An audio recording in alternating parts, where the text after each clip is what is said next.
So today I want to help you understand how to build a workout routine. There's a lot of, splits out there. There's a lot of how many days should I work out? How often should I work out? How many times should I work out a certain muscle? How many days in between? How much rest? How much cardio? Whatever it is. There's a lot of different things out there. And a lot of people get confused. One of the biggest things, besides diet, obviously, that people come to me for with coaching is they don't know what to do in a routine. They don't know what to work out. They don't know how to, set up the routine itself. Like, yeah, sure, you can find a ton, unlimited amounts of workout routines on the internet, but you don't know which one's going to be good for you, which one's going to be right for you, or which one might fit you the best way. And you might try it and you don't like it, or you might try it and you don't stick with it because you don't know what you're doing, whatever that is. Let me help you out. Let me try to simplify in the best way possible on how to design a workout routine that'll be right for you. Ultimately, it's about consistency. It's about the routine that you can stick with the most. It's about the routine and the amount of time that you're going to go to the gym that you can actually commit to and actually stick with and follow, word for word, and follow it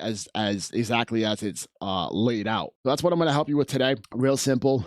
First, if you don't know, my name's Nick. I'm a personal trainer, been certified for about 4 years now, been in fitness for almost 16 years now, constantly studying, constantly learning, worked with dozens and dozens of clients, seen incredible results, fat loss, muscle building, improving their mental health, energy, confidence. Literally every aspect of their life is, tenfold as far as improvements goes. Without further ado, let me just dive into the program and let me show you how to make the best routine for you. So what we're going to start off with here is it's real simple. We're going to look at time available and your level of experience in a way as well. So how many days can you realistically hit the gym? If you can definitely get to the gym twice, maybe a third day, prioritize the 2 days that you definitely can get there. The third day can be some accessory work, a third day, a mobility day, or whatever that is. But you want to focus on the days that you can 100%. Obviously, something might come up, unfortunately, and unforeseen. But for the majority of it, what can you do every single week that you can stick with, that you know you're going to show up to, and that you're going to try your best at every single time? So that's where we want to start with. And then experience level is more so of like the split and the breakdown of how you actually approach it: full body, upper body, the bro split, whatever, certain muscle group splits, whatever that is. That's more of the experience level, along with like the type of workouts you might be doing. If you're completely brand new, I'll preface right now that if you're completely brand new to working out and exercise, like you've never done a thing, the most you've ever done an exercise is like go for a walk. I would suggest body weight. No matter what the routine is, no matter how many days, what it is, start with body weight because form is everything. You don't want to chuck around the weight. You don't want to just aimlessly go at it. You want form. Tempo and form are number one and number two things that you should focus on in your workouts. So form being the first and foremost. It's going to prevent injury. It's going to get the most out of your workout. It's going to promote the most muscle building and everything like that. It's going to make recovery easier. So focus on form first. If you are completely brand new, even if you don't, even if you're really adamant about getting into weightlifting of some way, give a couple of weeks first to body weight. You'll still see results.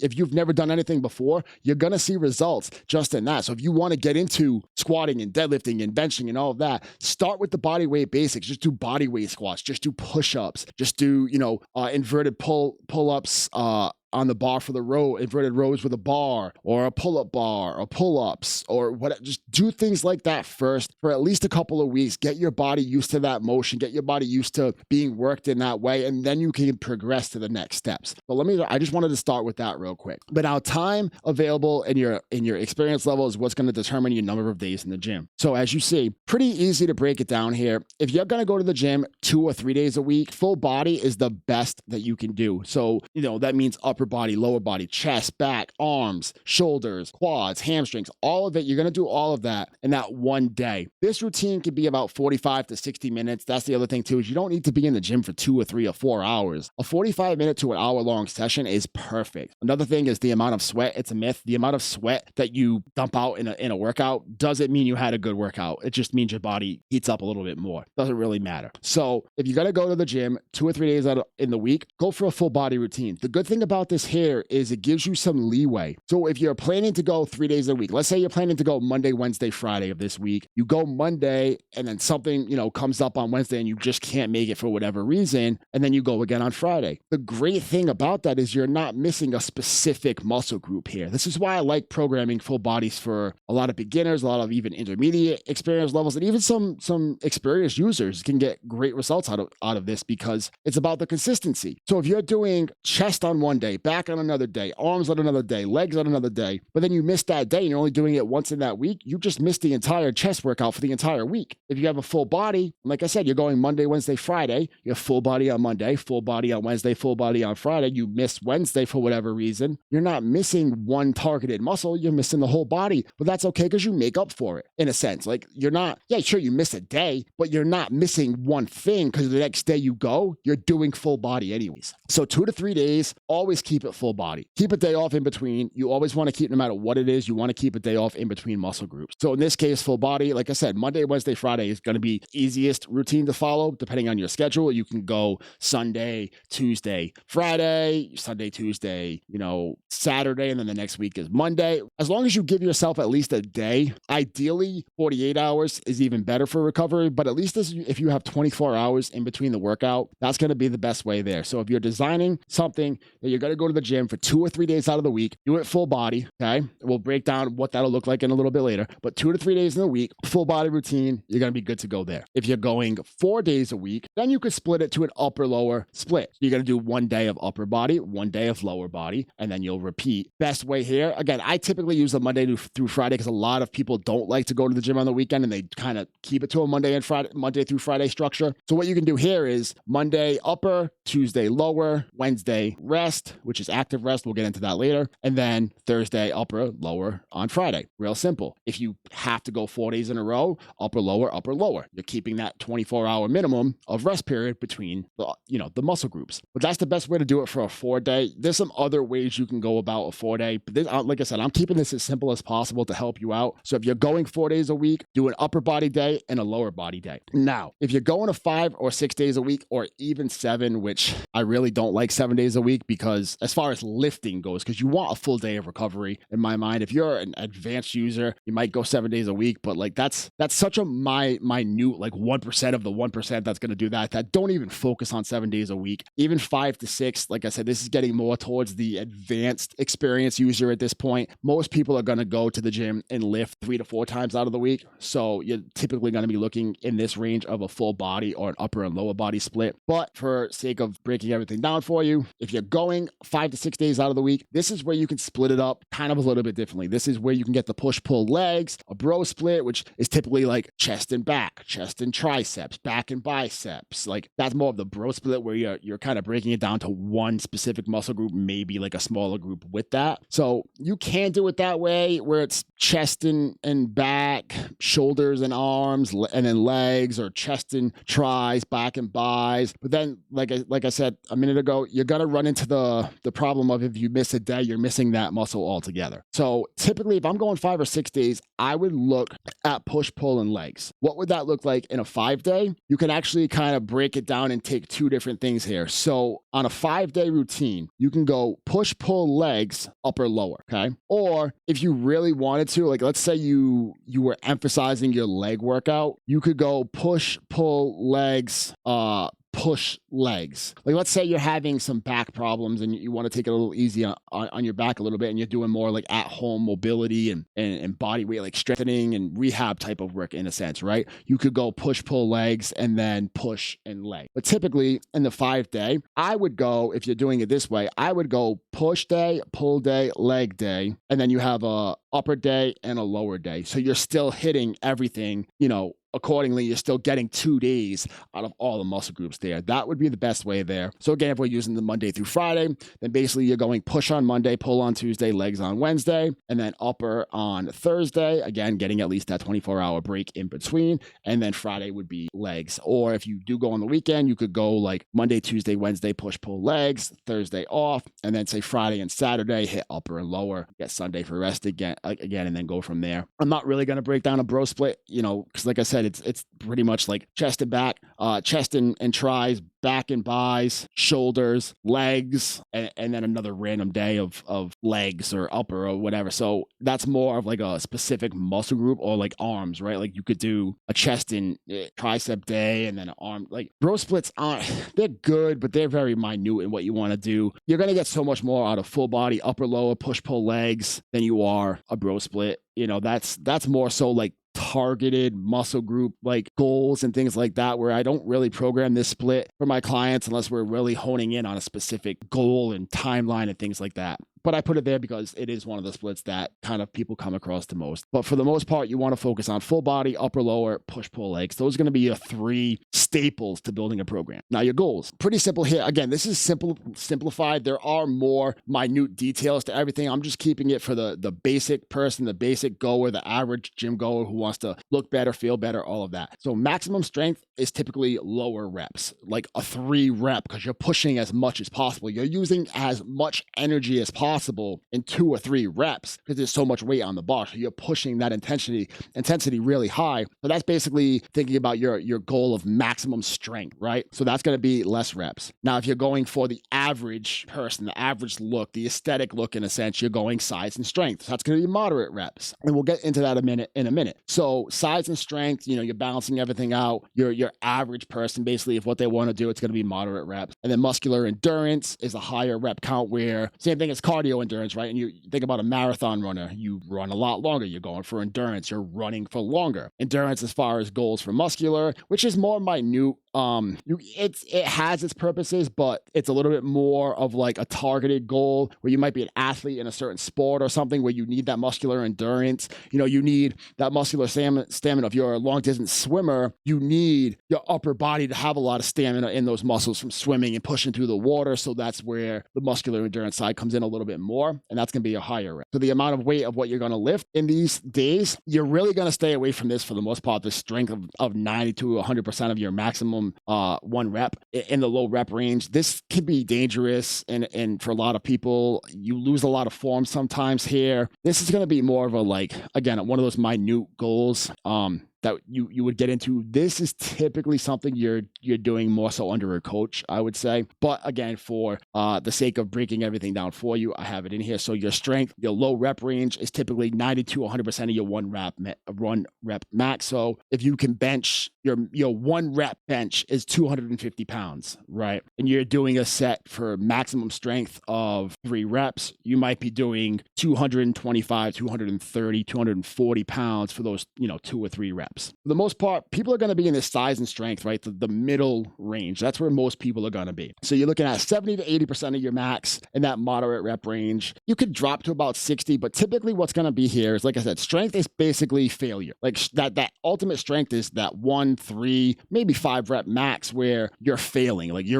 don't really have much more left. Size and strength, muscle hypertrophy is what it's really called. You're leaving a couple reps in the tank. So you get through, say, 8 reps, but you could really push to 10 or 11. You want a couple reps left in the tank. You're really focusing on form and pushing that contraction, feeling that muscle that much more. So that's typically your moderate rep range where you're about 70 to 80%, give or take, maybe a little bit less there. So, if I'm doing a bench press, like I said, my max is 250 for, say, 1 rep. Well, if I knock off to 70%, I might drop down to, I don't know offhand, but like say 175 pounds. I can get 7 or 8 reps out of that, maybe, 9 or 10 if I keep pushing. Okay, that's going to be good for hypertrophy. So that's where it's going to be the 70%, 80% max, depending on your, expertise level and your strength levels and things like that. And then muscular endurance, you're obviously upping the reps even more. So you're going to have to, by nature, lower the weight so you can get through those reps. So now you're going more of the 50 to 60, probably more the 50% range where you're dropping the weight a lot because you're upping the reps so much that you need to be able to finish out those reps.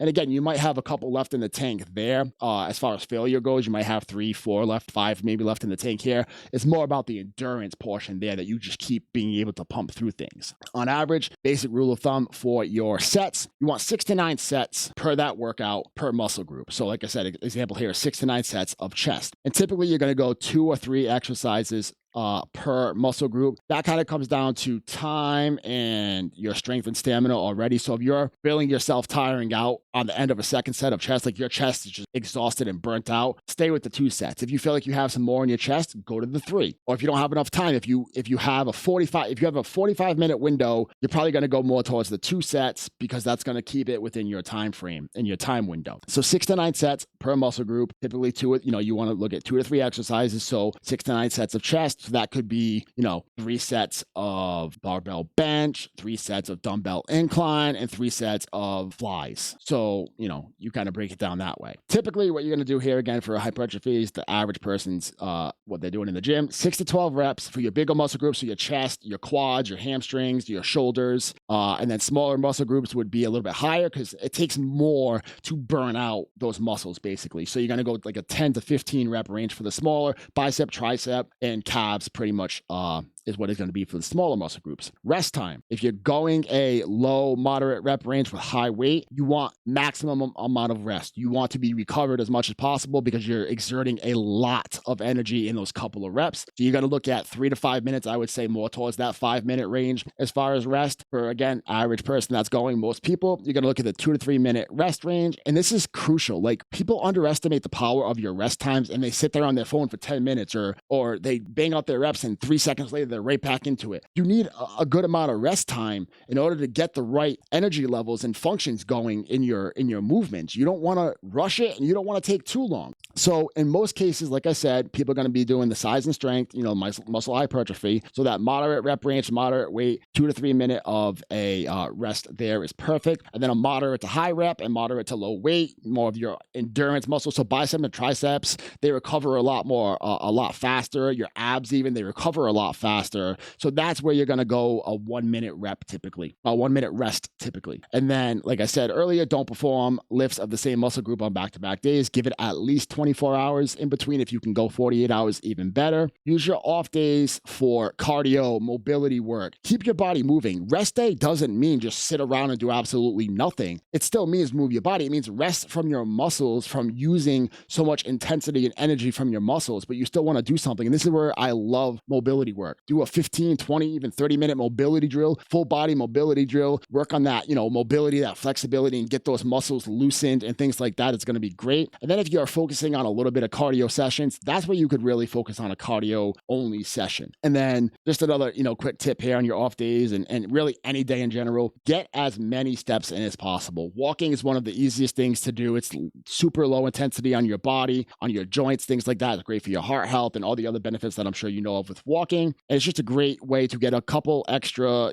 calories burned. If you are in a deficit, it's an easy, low intensity way, like I said, that just kind of helps there as well. So then we're going to move on. All right, so here's you're in the gym now, you're ready to go. This is what it would look like as far as the breakdown and setup of your day inside the gym. Now that we have that, kind of laid out above you to get ready for the program design itself. So I can't break it down real quick. If you want, I'll give you an example. I should have written it out here, but let's say an example upper body day. It might look like, let's say it's an upper body day. You do a bench press, a barbell bench press, a dumbbell incline press, dumbbell flies. Then you can go to back, and let's say you do pull-ups and a bent over row. Then you do a shoulder overhead press, and then shoulder side lateral raises. And then you do an exercise like barbell curls, say, and then a barbell tricep extension. That would be a great upper body day right there. Basically, if you're doing a full, lower body day, just use the same thing for quads, hamstrings, and calves. You could do a squat and then some lunges, do a deadlift, do some leg curls, do some calf raises, and,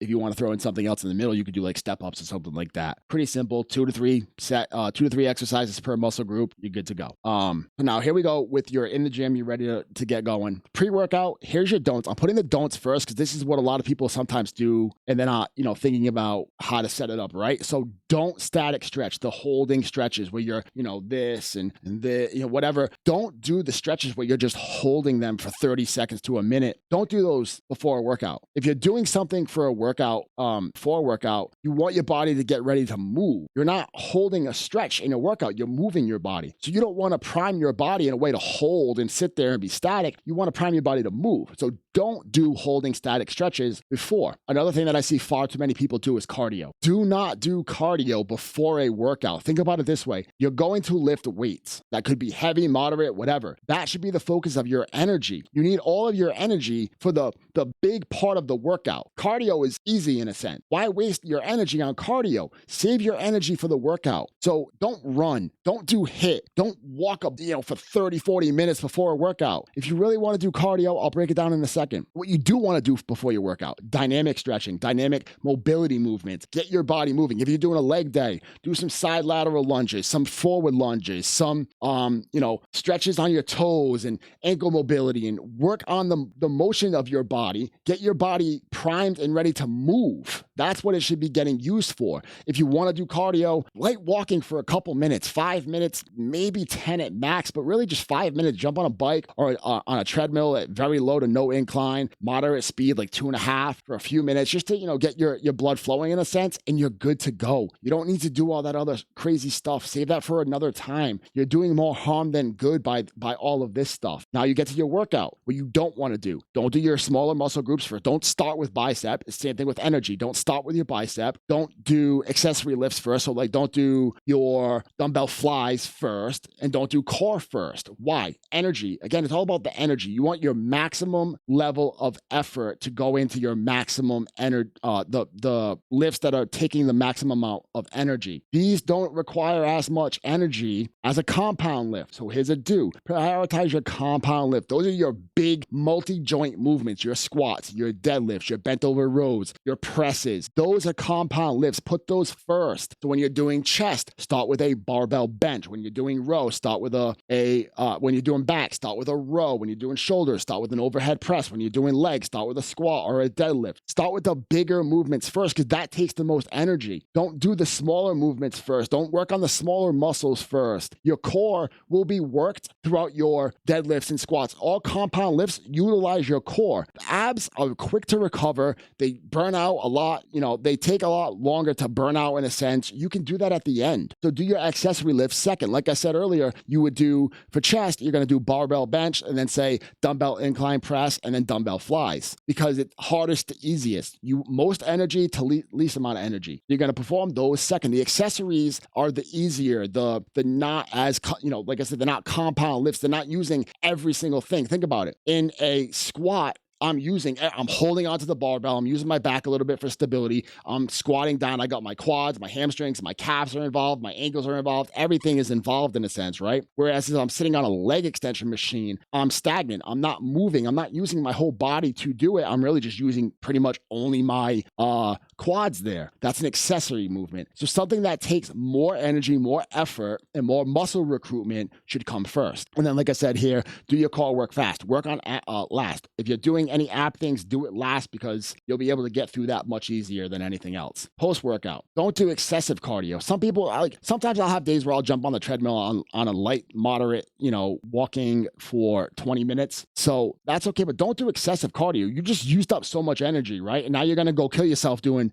high intensity cardio on a machine or doing a HIIT session. No, dude, save that for, like I said, your off days, hours and hours later or hours and hours before. Save it for that. Don't use it for right after your workout when you just busted your ass in the gym and used all your energy, in the lifts, and now you're going to go and do this excessive cardio. You're setting yourself up for failure.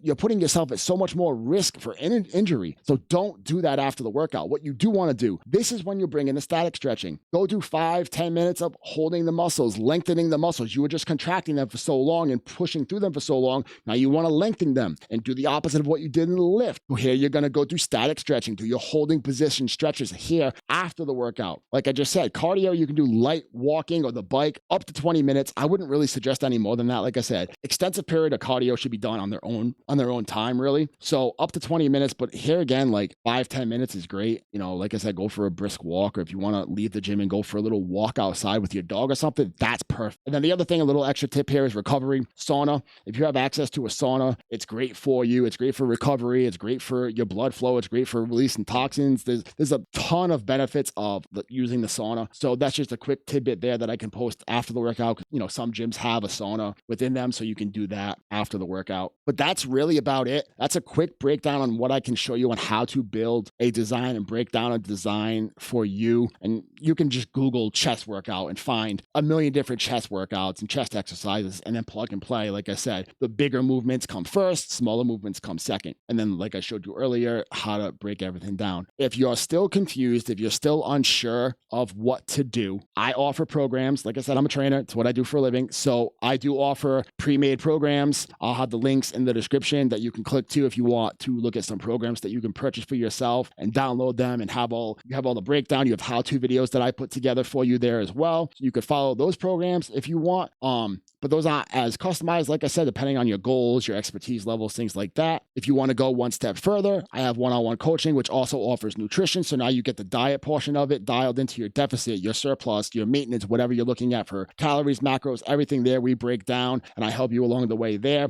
as well as a full customized workout, depending on your goals, whether you have access to only body weight, access to only bands or dumbbells or a gym or whatever it is, we break down a 100% one-on-one tailored, customized to you, your goals, your lifestyles, routine. That's all in one. The link for that will also be in the description as well. You don't have to do any of it. Like I said, this information is free, so I'm just obviously going to plug that in there, but all this information that I'm giving you is free just to help you out. So hopefully you found something of value. Again, like the video if it does help you, and you want to find your way back for more videos. I'm going to be putting out more series like this on nutrition and workouts and tips and tricks along the way. Like I said, I have how-to videos already on the channel with more coming almost daily. I post other tips pretty much daily in my shorts, as well as, like I said, these videos will be coming once, maybe twice every single week. So subscribe to the channel, put the bell notification on to find your way back for every single new video that gets posted. I appreciate your time. And like I said, I'm hopeful that this helped you in some way.